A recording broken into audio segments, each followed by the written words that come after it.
네, 여러분 안녕하세요. 다도상외과 대표원장 이종훈입니다. 오늘은 저희 주제가 뭐죠? 저희 고초코가 많은데 근데 유형 그거는 많이 했는데.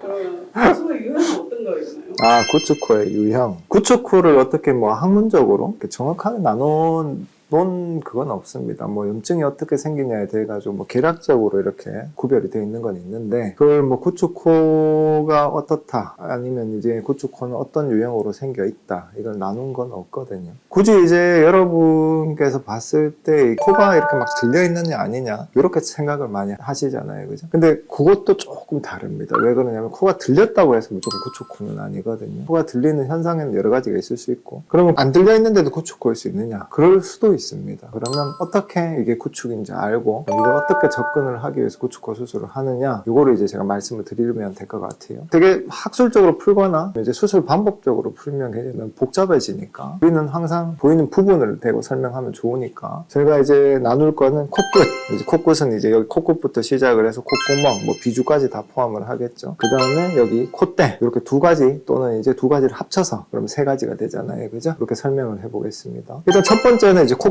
코끝에서 이제 구축의 형태는 어떤 유형이 있느냐? 코끝 자체에서 가장 이제 대표적인 유형은 이제 코가 이제 들려버리는 거, 기둥을 세운 곳에 염증에 의해서 무너졌다거나, 아니 위에서 이제 실리콘으로 주변에 생기는 흉살 조직들이 너무 위쪽으로 당기는 압력이 강해져서 당겨져 버렸다거나 들리는 거, 그게 이제 첫 번째고, 거기에 부수적으로 그 염증이 일어나는 그 과정에서 생기는 연부 조직의 변화들, 여드름 같은 거 되게 심하게 생기고 농이 심하게 골묻고 난 다음에 그 자리가 함몰되잖아요, 그죠? 똑같습니다. 구축이 일어나는 그 과정에서 어떤 연부 조직의 염증까지 같이 좀 심하게 일어났다면, 코끝에는 살이 되게 많잖아요, 그죠? 그 살이 많은 양이 염증에 의해서 뭐 쉽게 설명을 드리면 녹아버렸다, 이렇게 된다면 그 부위가 여드름 함몰되는 것처럼 함몰이 되어버릴 수 있습니다. 그렇게 되게 되면 코끝에 함몰까지 일어난 구축코가 될 수도 있겠죠. 또는 이제 이게 들려버리지 않았지만 염증 자체가 굉장히 심해서 비주 있는 이런 부분에서 이제 원래 있던 구조물들, 예를 들어서 날개 연골이나 아니면 비중격이 좀 긴 사람들은 비중격의 끝단까지 녹아버리게 되면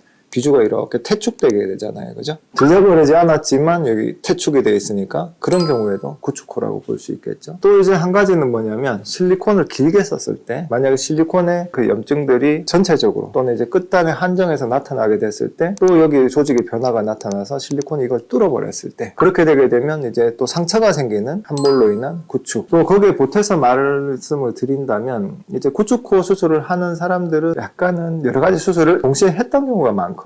예를 들어서 콧볼 축소를 좀 심하게 했다거나, 아니면 이제 여기 날개 연골 쪽에 좀 조작을 많이 가했다거나, 그렇게 되면 그런 부분 자체가 구축이 일어나는 중에 소용돌이 속에 같이 이제 말려가지고 형태가 변화한다거나, 그런 경우도 굉장히 많기 때문에 코끝에서 이제 나타나는 그 형태들을 다 합쳐서 우리 구축이라고 꼭 부를 수 있는 건 아니지만, 구축코에서는 그런 현상들이 동시에 다 나타나기도 한다, 이렇게 생각하시면 되겠습니다. 자, 그럼 이제 콧대 설명을 드려볼게요. 콧대에서만 구축이 일어나는 거는 1번하고 전혀 연관이 없는 건 아니지만, 주로 실리콘이 우리 몸에 들어가게 되면 캡슐이 생기거든요. 몸하고 실리콘 자체가 어떤 거부 반응이 있다거나, 아니면 약간의 이제 만성적인 염증 또는 급성적인 염증에 의해 가지고 캡슐을 만들어주는 그 작용들이 너무 심하게 일어나서 코를 위로 당기는 경우가 있습니다. 만약에 그런 경우에서 코끝에까지 어떤 영향을 끼치지 않았다, 예를 들어 실리콘이 좀 짧거나 그래서, 그렇게 되게 되면 그 구축코는 이제 들려만 있는 형태로 많이 나타나게 되고, 대신에 당기는 그 힘이 코끝을 밀게 되고, 그럼 위로 더 이렇게 압력을 가하게 되잖아요, 그죠? 그럼 시간이 지날수록 콧대가 약간 높아지면서 이게 이렇게 위쪽으로 당겨 올라간다거나, 또는 이제 실리콘만 꼭 구축을 일으키는 건 아닙니다. 고어텍스를 썼을 때도, 고어텍스는 캡슐을 만들진 않지만 염증을 일으킬 수는 있거든요. 그럼 고어텍스로 인해 가지고 여기 있는 조직들 자체가 염증 반응이 일어나서 그 염증 반응의 후폭풍으로 어떤 조직의 어떤 수축, 이런 게 일어나서 코가 이렇게 들려버리는 경우도 있습니다.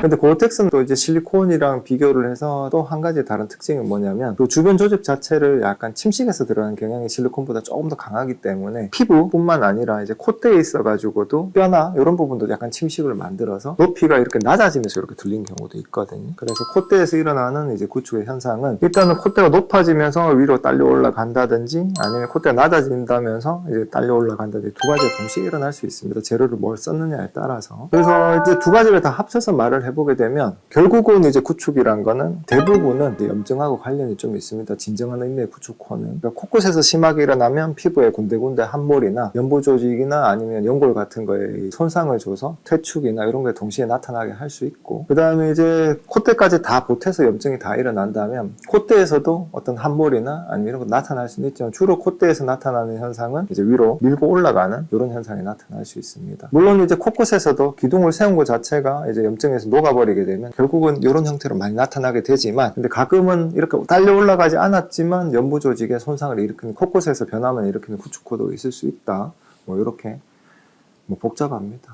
그래서 구축코는 되게 형태가 다양하고요. 굉장히 복잡하고 원인도 여러 가지고 형태가 여러 가지인 만큼 한꺼번에 모든 걸 해결하려고 다 때려 붓게 되면 이제 약해져 있는 조직이기 때문에 결과가 안 좋을 때가 굉장히 많습니다. 그래서 일단 구축코를 만든 데 있어가지고 가장 이제 기본적으로 신경을 써야 되는 건 뭐냐면, 가장 큰 원인, 가장 시급하게 해결해야 되는 것부터 해결을 먼저 하고 수술을 해서 그 다음 차근차근 조금씩 해결을 해야지 결과가 더 좋고, 그래서 구축코가 생겼다면 마음은 아프지만 원인에 따라서 우리 생각을 좀 해보고 해결해야 될 부분이 많긴 하지만 차근차근 해결할 수 있다. 이 정도만 아시면 되겠습니다. 뭔가 결론이 이상하지 않나. 그래서 구축코는 유형을 이제 굳이 나누자면 뭐 쉽게 제가 설명을 드리면, 진짜 학문적으로 나누게 되면 굉장히 많이 나눌 수 있을 텐데, 코끝에서의 변화만 일어나는 구축코가 있을 수도 있고, 아니면 콧대에서 일어나는 반응으로 인해서 딸려 올라가는 구축코도 있을 수 있고, 두 가지가 동시에 일어나는 구축코도 있을 수 있고, 또 이제 함몰이나 퇴축 여러 가지가 동시에 나타나는 구축코도 있을 수 있고, 이렇게 다양합니다. 다양하고 거기에 맞춰서 각각의 해결 방법을 이제 더하고 빼고 해서 해결해야 된다는 거 그것만 아시면 되겠습니다. 이상 더하다 성형외과 대표원장 이정훈이었습니다. 다음에 또